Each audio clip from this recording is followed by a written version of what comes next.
Mənə ən çox verilən suallardan biri uşaqlarda yaşa uyğun qorxularla fobiyaları necə ayırd edəcəyik? Haqlı sualdır. Çünki uşaqların inkişaf mərhələlərində bəzi qorxular təbiidir və zamanla öz-özünə keçir. Fərqi necə anlayacaq? Təbii inkişaf qorxuları inkişafın bir parçasıdır, keçib gedəndir, uşağın yaşına uyğundur. Gündəlik həyata o qədər də əngəl deyil. Təcrübə və zamanla ortadan qalxır. Fobiyalar isə həddindən artıq şiddətli və məntiqsiz qorxulardır. Qorxulan şey ilə mütənasib olmayan dərəcədə çoxdur. Ağlama, qaçma, tərləmə, donub qalma kimi yüksək təlaş simptomları ilə özünü göstərir. Uşaq qorxduğu üçün sistematik şəkildə o vəziyyətdən qaçmağa çalışır.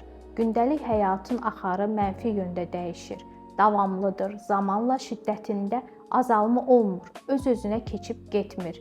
Əksəriyyətlə mütəxəssis köməyi tələb edir. Uzun sözün qısası, hər yaşın normal qorxuları var, amma yaşla uyuşmayan, çox şiddətli, uzun müddətli və gündəlik həyatın axarını pozan qorxular normal deyil. Belə hallarda mütəxəssis ilə məsləhətləşin.